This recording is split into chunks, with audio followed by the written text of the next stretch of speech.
안녕 아이들. 자, 오늘은 지금 날짜가 5월 8일인데 다음 주 수요일에 5월 13일 날 등교가 결정돼서 어떤 학생들은 이 영상을 듣고 강의를 듣고 학교에 나올 거고 그렇지 않은 학생들이 있을 것 같아요. 어쨌든 지금 등교가 코앞에 있습니다. 자, 마침 딱 등교를 앞두고 한국사에서는 전근대사와 근현대사가 만나는 단원에서 끝을 내게 됐어요. 10강인데 10강의 제목은 지금 수능 특강 76페이지를 보면 흥선대원군의 정치와 개화정책의 추진이라고 되어 있는데 사실은 두 개로 분리될 수 있는 단원이에요. 작년까지만 해도 두 개로 분리됐었거든요. 하나는 흥선대원군 관련된 내용이고 또 하나는 뒤에 있는 내용은 강화도 조약 이후 개화정책을 추진해 나가는 과정에 관련된 이야기예요. 그래서 한꺼번에 다 하기에는 분량이 많기 때문에 일단 오늘은 10-1강부터 할게요. 흥선대원군의 정치를 할 거고 여러분들이 등교하고 나서 그러니까 5월 며칠이죠? 17일? 이 즈음부터 시작해서는 10-2강 개화정책의 추진에서 강화도 조약 이후 개항된 이후에 여러가지 개화정책 중에 나타난 이모군란이나 갑신정변까지 한번 보도록 하겠습니다. 자, 일단 오늘은 흥선대원군의 정치를 볼 텐데 많이 들어봤죠? 흥선대원군, 아마 우리나라 역사에서 왕이 아닌 인물 중에 이렇게까지 주목받았던 인물이 과연 몇 명이나 있는가라고 손가락에 셀 만큼 매우 중요한 인물이고, 대원군 나온 김에 대원군부터 보면 대원군은 왕의 아빠에게 주는 호칭이에요. 응? 그럼 약간 의문이 생기죠. 왕이 아빠에게 부르는 호칭? 원래 왕의 아빠는 뭐라고 불러요? 왕이죠.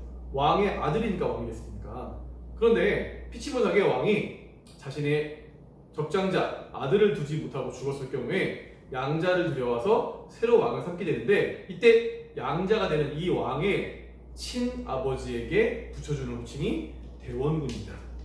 조선시대에는 이 대원군이라는 호칭을 받은 사람이 총 3명 있는데 이 중에 2명은 그가 죽고 그의 아들이 왕 위에 올랐기 때문에 대원군이라는 호칭을 죽은 다음에 받게 됐고, 살아생전에 대원군이라는 호칭을 받는 사람은 오직 흥선 대원군밖에 없어요. 그래서 흥선대원군은 바로 대원군의 대표적인 인물이고, 거기다가 우리나라가 개항을 앞둔 시점, 매우 혼란스러웠던 시점, 그리고 매우 중요했던 이 시점에 대원군이라는 직책을 이용해서 막강한 권한을 발휘했기 때문에 몹시 중요하고 이렇게 하나의 시간을 잡을 만큼 여러 가지 일들이 벌어졌던 시기입니다.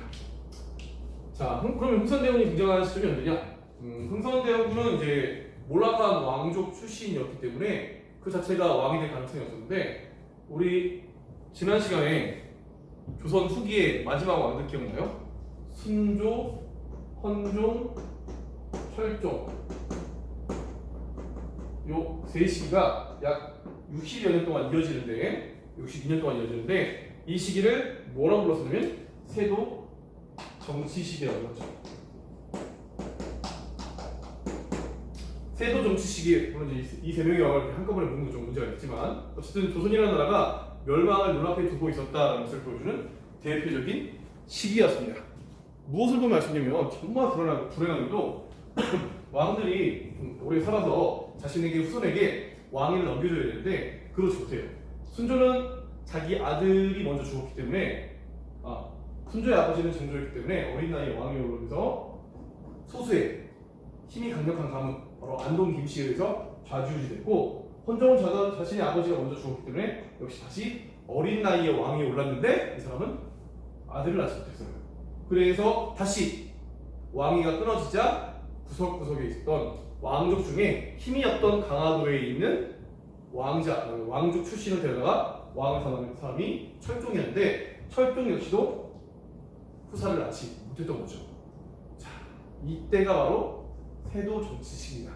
안동 김씨, 풍양 조씨와 같은 소수의 특정한 가문들이 권력을 농단하던 좌지우지하던 시점이었고, 이 때문에 이 가문에만 자유가 보이면 관직을 사고 판다고 했죠. 그것을 매직이라고 했고, 이 매직 때문에 특히 뭐가 혼란스러웠냐면 관직을 돈 주고 샀던 사람들이 백성들을 막 쥐어짰다고 했어요. 여러 가지 탐나 놀이가 되고 비리를 저질렀는데 특히 무엇을 이용했냐면 3가지 세금제도, 전정, 분정, 한국이라고 하는 3정을 이용해서 자신의 이득을 취했기 때문에 3정의 문란이 일어났다고 했고, 이 3정의 문란 덕분에 문란 때문에 반란도 일어났어요.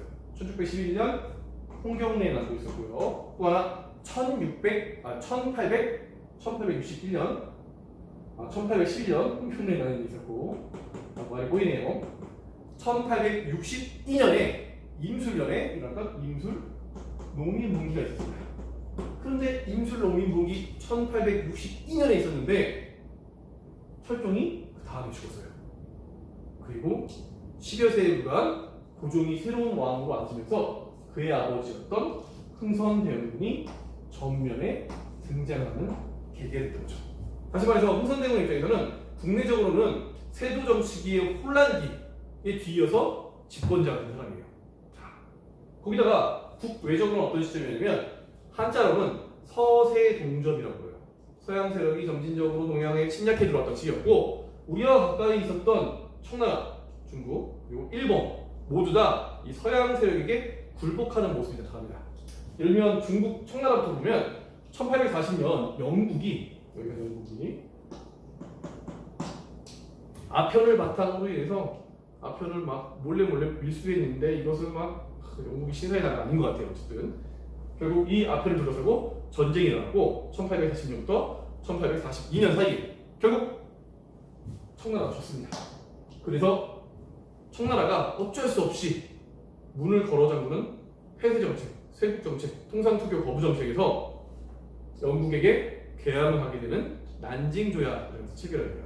1840년의 일이었고, 그 이후에 청나라는 우리도 개화정책을 써야겠다, 근대화 정책, 새로운 것들을 받아들이자라는 운동을 벌이는데, 처음에는 양무운동을 벌이다가 나중 청일전쟁 1894년 일본에게 패배한 다음에는 변법 자강운동으로 변모를 하게 됩니다. 그럼 일본은 어떠냐? 일본은 1853년에 미국이 막 들어와요. 미국의 페리 제독이라는 사람이 까마벨트라고 나왔대요.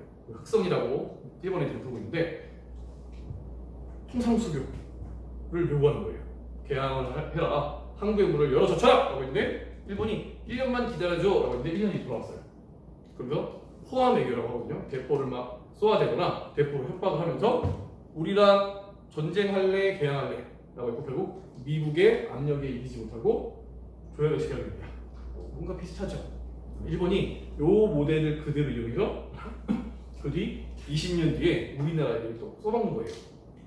자, 이때 맺어진 조약이 미일 화친 조약이었고, 이 이후에 일본 내에서도 변화의 근대화, 개화 정책의 바람이 불어왔습니다. 그 개화 정책의 모델이 메이지 유신이에요. 그래서 청나라와 일본 모두 다 영국, 미국이라는 서양 세력의 강제로 개항된 이후에 근대화 정책을 펼쳤다는 공통점이 있고, 시기적으로는 청나라가 좀 빠르죠. 1840년대, 일본은 1850년대예요. 다른 점이 있다면 양무운동은 청나라는 모든 걸 변화시키고 싶지 않았어요. 그냥 서양의 문물만 가져다가 쓰는 정도로 바꾸고 싶었고, 이것을 중국의 몸에 서양의 기술을 이용하겠다고 해서 중체, 서용이라고 부르고, 반면 일본의 메이지 유신은 전부 다 싹 다 뜯어줘요.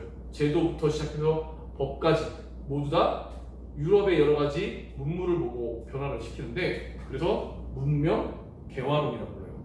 앞으로 이제 우리나라는 비슷한 길을 걷게 될 텐데, 이 비슷한 길을 걸을 때 다음 시간에 나오게 될 거지만 양무운동의 모델을 따를 것이냐, 청나라의 모델, 메이지 유신의 모델을 따를 것이냐, 일본 모델을 두고 고민을 하게 됩니다. 자, 바로 이때가 언제냐면 지금 1840년대, 50년대 다 세도 정치 시기예요. 세도 정치 1800년부터 1862년까지거든요. 그러면 흥선대원군이 빵 하고 등장했을 때 국내적으로는 지금 세도 정치 때문에 너무 혼란한데, 주변을 둘러봤더니 청나라, 그 힘이 강하다는 청나라가 영국에 의해서 강제 개항, 무릎 꿇어.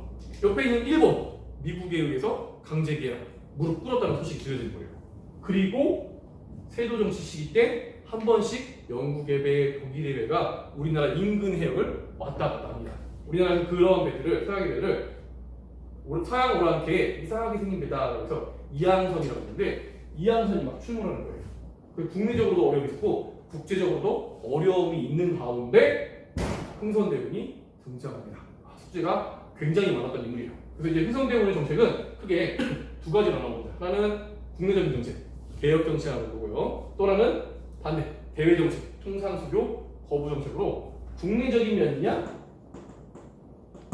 국외적인 면으로 정확하게 구분이 됩니다.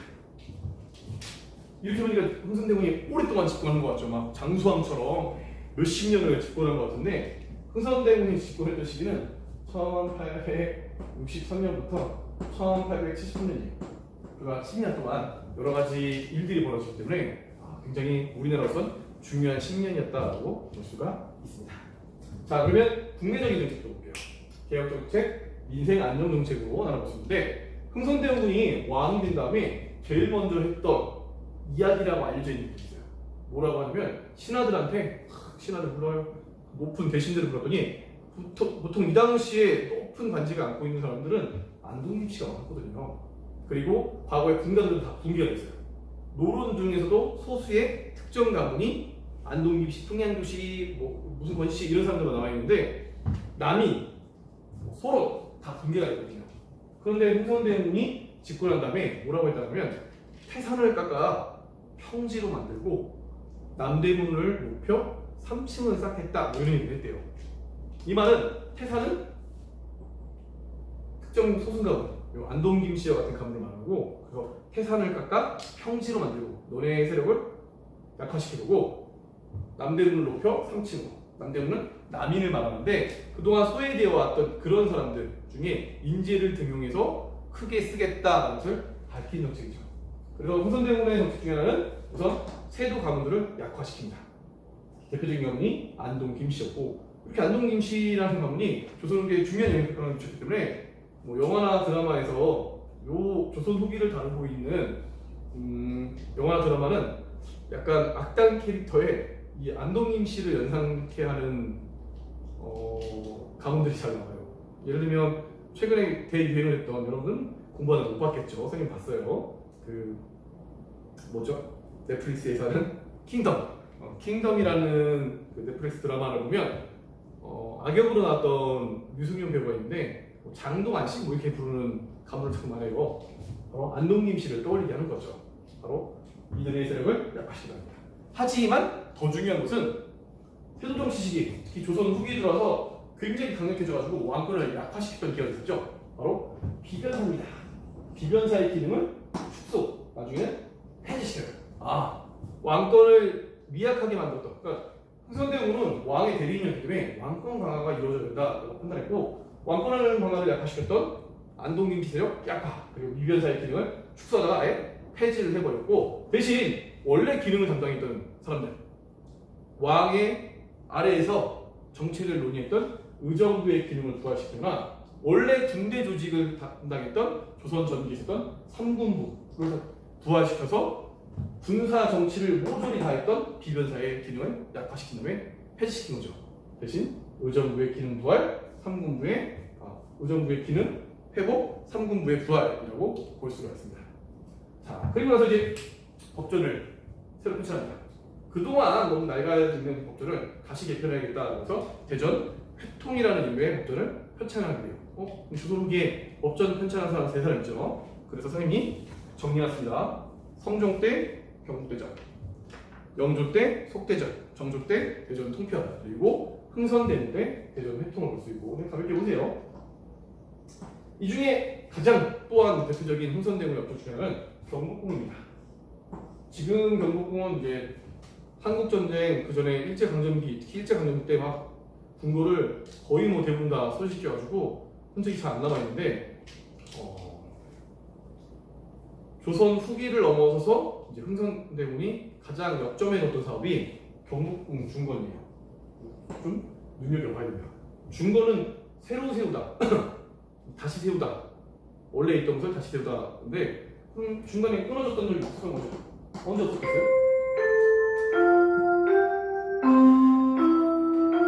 이 중간에 비어있는 시기 임진왜란입니다. 임진왜란이 시작되면서 경복궁이 불타가 사라졌고 조선 후기 내내 이 경복궁은 빈터, 허벌판이 되어 있어요. 공토가 되어 있었는데 왕권을 강화시키기 위해서는 바로 조선시대의 법궁, 정궁이 경복궁을 다시 부활해야겠다. 그래서 경복궁을 다시 으리으리하게 짓습니다. 그러면 일단 돈이 많이 들죠. 막대한 공사비가 들었고, 이 공사비를 어떻게 충당하냐면 부족하니까 사람들한테 기부금을 좀 받고 싶어요. 그래서 기부금을 받습니다. 원에서 납부하는 돈, 원납전을 징수하게 됩니다. 자, 모두 다 경복궁 짓고 싶죠?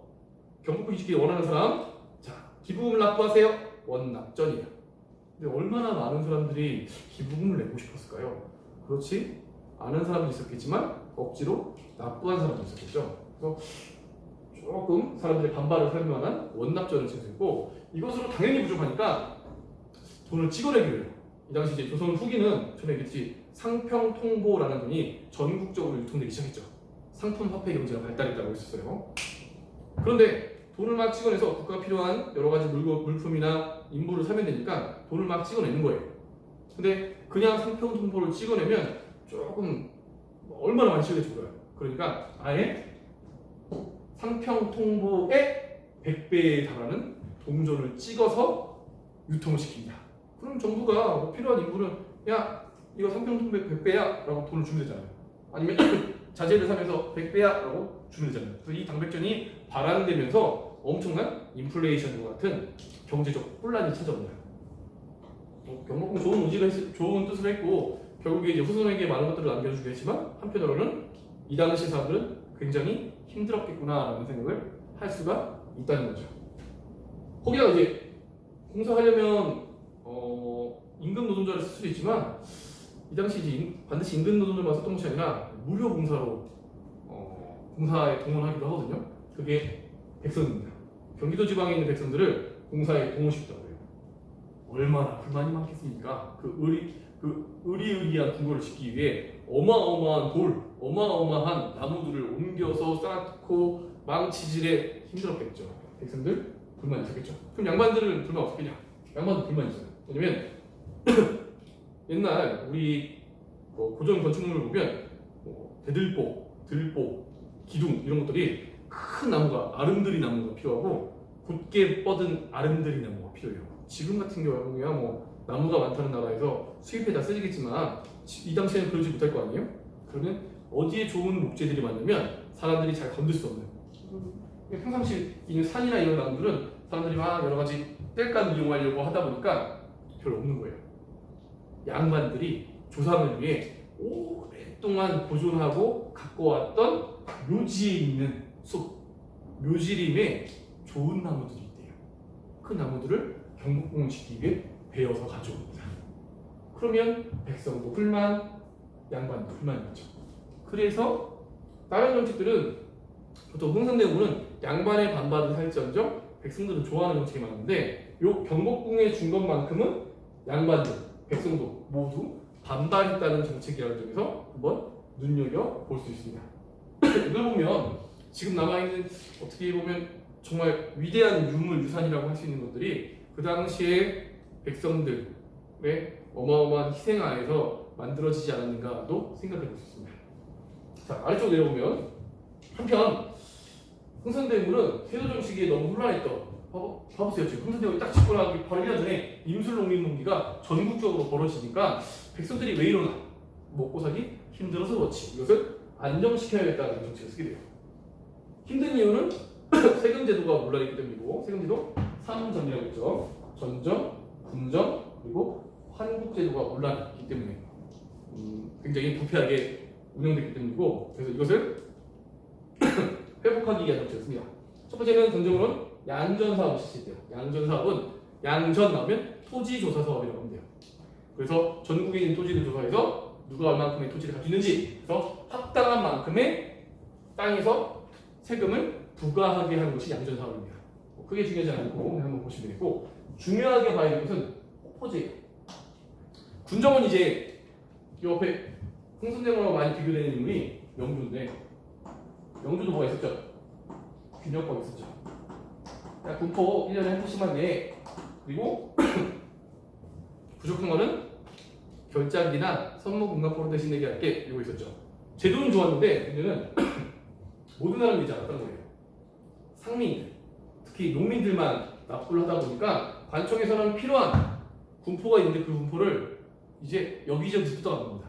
그래서 원래 군포 1년에 한 필인데 1년에 몇 필이 될 수도 있고 아예 남자로 태어났다고 하면 죽은 할아버지도 또는 이제 막 태어난 깐난쟁이도 전부 다 요 군포 대상자에 올려가지고 뭐 황구청정 뭐 이렇게 불리고 백골징포 그래서 백골이라고 써서 바람이 죽어 백골이 썩어 있는데 이 사람들한테도 군포를 징수하고 어린아이 입이 노랗다고 생각했나 봐요. 그래서 황구라고 부르는데 어린아이들 깐난아이들을 황구에게도 군포를 납부했다 뭐 이런 내용이고 매우 슬픈 저럴 수가 있는가 하는 소설도 있는데 정약용이 이 시기에 요 삼정의 문화를 보여주는 시기에 남긴 시조도 있어요.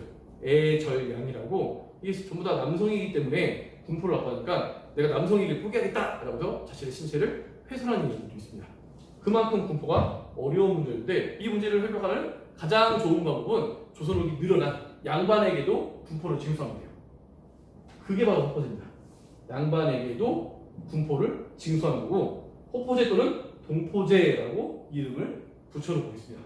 양반들 난리가 났습니다. 우리 양반들이 저 상민들, 농민들과 구분되는 가장 중요한 지점이 군포를 징수하니 안 하냐는데 우리에게도 군포를 징수하다니 라고 했는데 홍선대원이 야 입 닥쳐 군포네 라고 했던 거죠. 백성들은 열광했겠죠. 하지만 양반들은 큰 불만을 가지고 있었고 여기다 하나 더 환곡. 이 환곡은 원래 곡식을 빌려주는 제도거든요.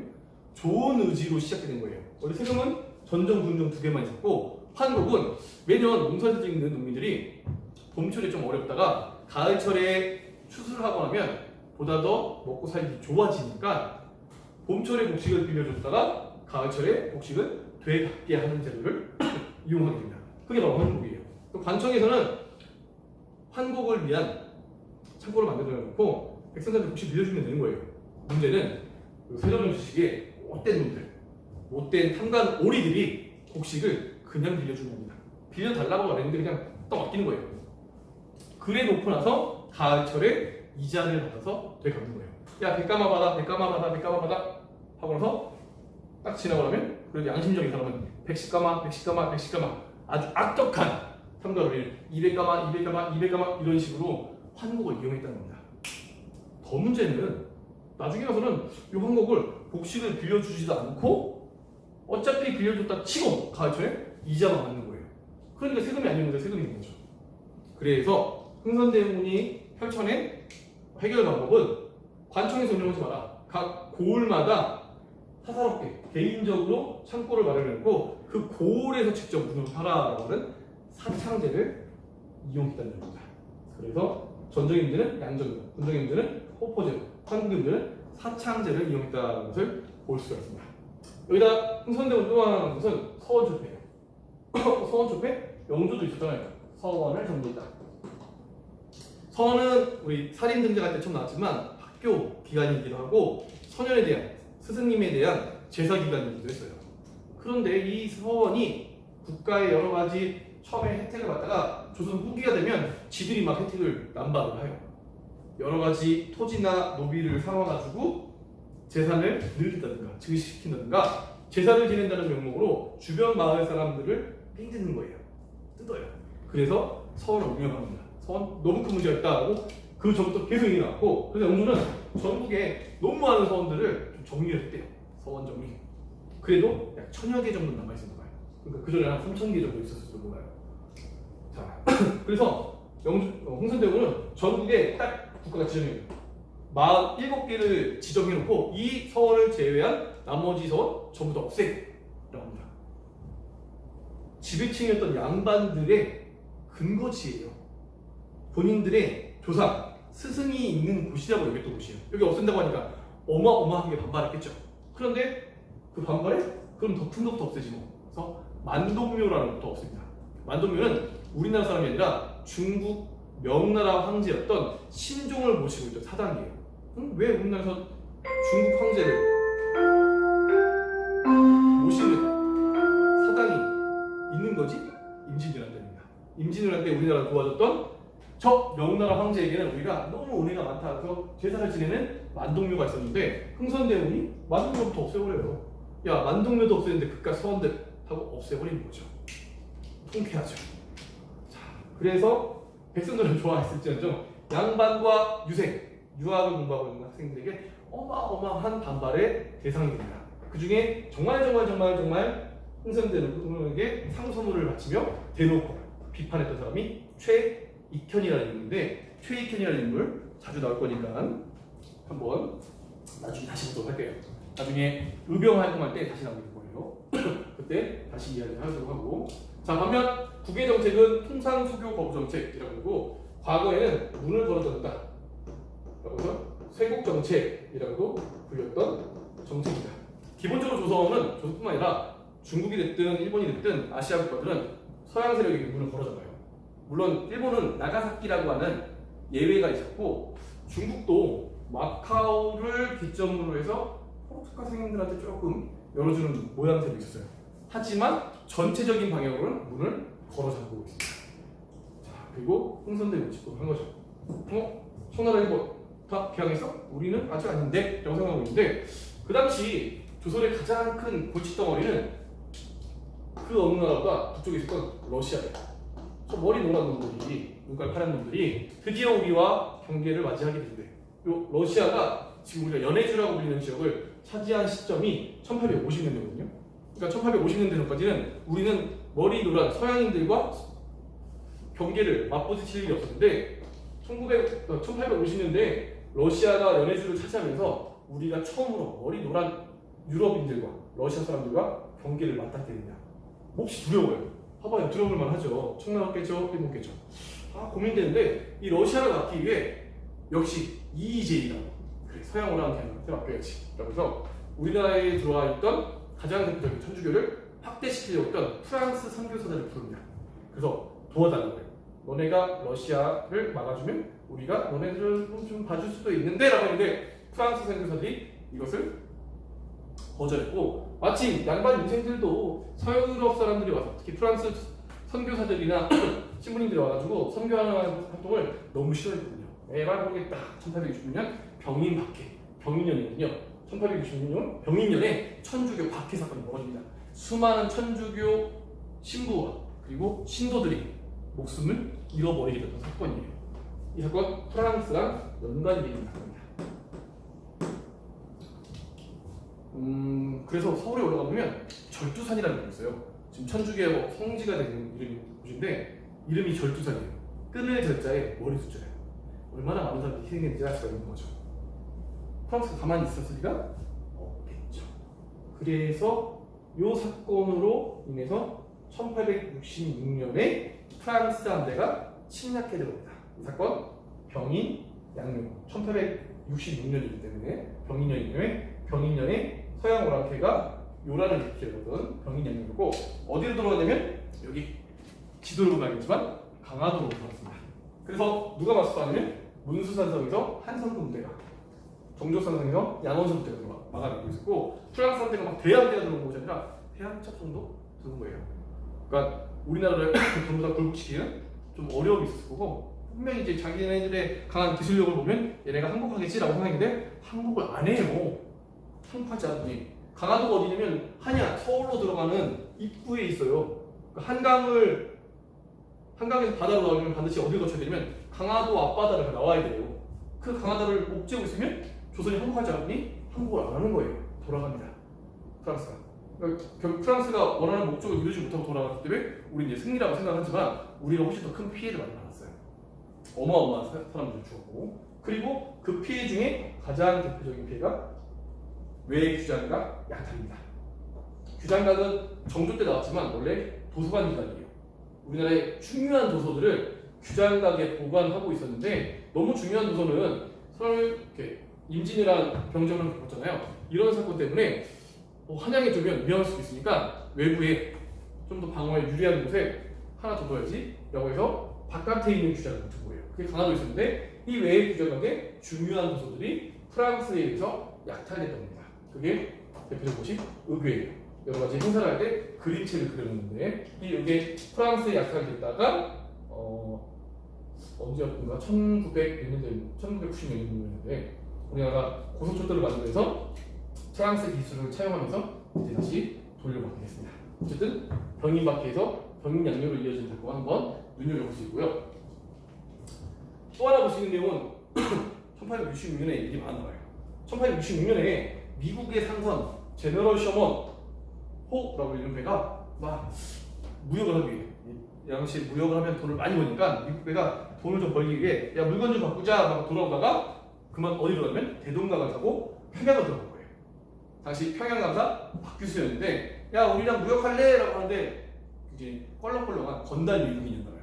행패를 부리자 박규수를 비롯한 평양 국민들이 힘을 합치고요 제네럴 셔먼호와 싸운 겁니다.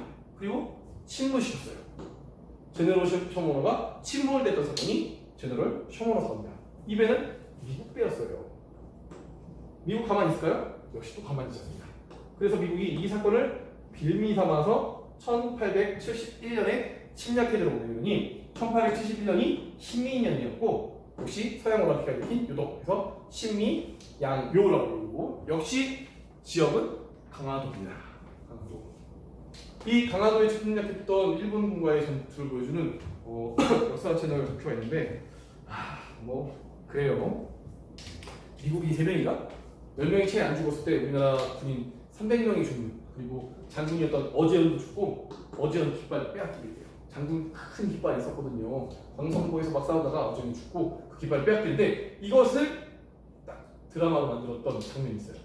그 미스터 션샤인 보면 막 1화에서 미군 군인들과 싸우는 막 그 사람들, 이병헌의 아버지? 이병헌의 아버지 아닌가? 누구죠? 사람 죽고 그러는데 포수의 아버지 막 죽고 그러는데 그 장면에서 나오는 전투가 바로 신미양요예요. 우리는 이제 이 전투가 끝나고 나서 승리했다라고 하는데 과연 승리가 맞는지에 대해서 좀 생각을 해봐야 되지 않을까. 훨씬 더 많은 사람들이 죽었는데 생각이고 어쨌든 미국은 우리나라를 강제 개항하려고 했었던 소기의 목적을 다루지 못하고 소기의 목적을 이루지 못하고 돌아가게 됐던 사건입니다. 이 중간에 끼어있는 사건이 독일상인 오페르트라는 사람, 독일 사람인데 독일 상인이었던 오페르트가 우리나라 정부에 와서 무역하자라고 당당히 내민 거예요. 무역할 리가 없죠. 망하겠다 그 사람인데 우리 안 해. 라고 했더니 오페르트가 좀 동양에 대해서, 아시아에 대해서 잘 아는 사람입니다. 얘네들은 예의를 굉장히 중요시하고 조상 섬기는 것을 굉장히 중요한 일로 생각한다고 하는데 당시 집권자였던 흥선대원군의 아버지가 남현군이라는 사람이었는데 남현군이라는 사람이 죽어서 무덤에 있더라. 그럼 무덤을 파헤쳐가지고 이 사람의 시신을, 남현군의 시신을 인질로 삼아서 조선에게 통상수교를 하자라고 협박해야지 라고 해서 충남 덕산에 있던 남현군묘를 오페르트가 도울하려다가 실패했다. 흥선대원도 너무 화났지만 조선 사람들이 다 조선을 공경해야지 너무 이렇게 막 열심히 섬기고 제사 지내고 있는데 이 머리 노란 것들이 얼마나 무도한지, 어떻게 조상의 무덤을 파헤쳤는지에 대해서 격분하게 됐고 서양인에 대한 그런 신뢰를 완벽하게 저버리게 되는 사건이므로 오페르트 도구 사건입니다. 자, 그리고 끝에는 아까 얘기했던 1871년 신미양요 말이죠. 병인양요, 신미양요가 대표적인 사건인데 프랑스 함대 돌아가, 미국 함대 돌아가. 하지만 더욱더 큰 피해는 우리가 받았지만 당시 집권자들, 흥선대원을 비롯한 집권자들은 이것을 명백한 승리라고 했고 승리의 깃발을 빵 내세우기 시작합니다. 야, 청나라도 미국한테 깨지고 영국한테 깨지고 일본도 미국한테 깨졌는데 우리는 프랑스와 미국을 모두 막아냈어. 이제 앞으로 누군가가 유럽 서양 오랑캐들과 무역을 하자고 얘기한다면 그것은 전부 다 나라를 팔아먹는 매국노다라고 비석을 줬어요. 전국 방방곳에 그 비석을 세우니 그 비석이 척하비죠.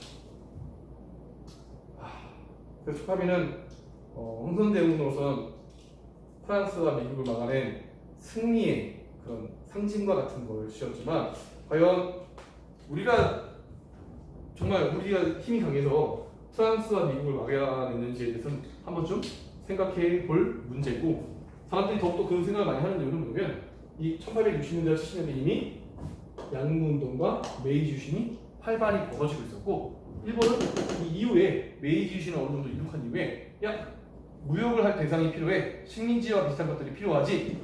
그러면 우리가 당했던 방법을 그대로 이용해야 되겠다. 그래서 1875년 운용사건, 1876년 강화도 조약이 이어지거든요. 자, 이 부분은 다음 시간에 보도록 하고 오늘은 여기까지 하겠습니다. 이제는 학교에서 만나요. 안녕.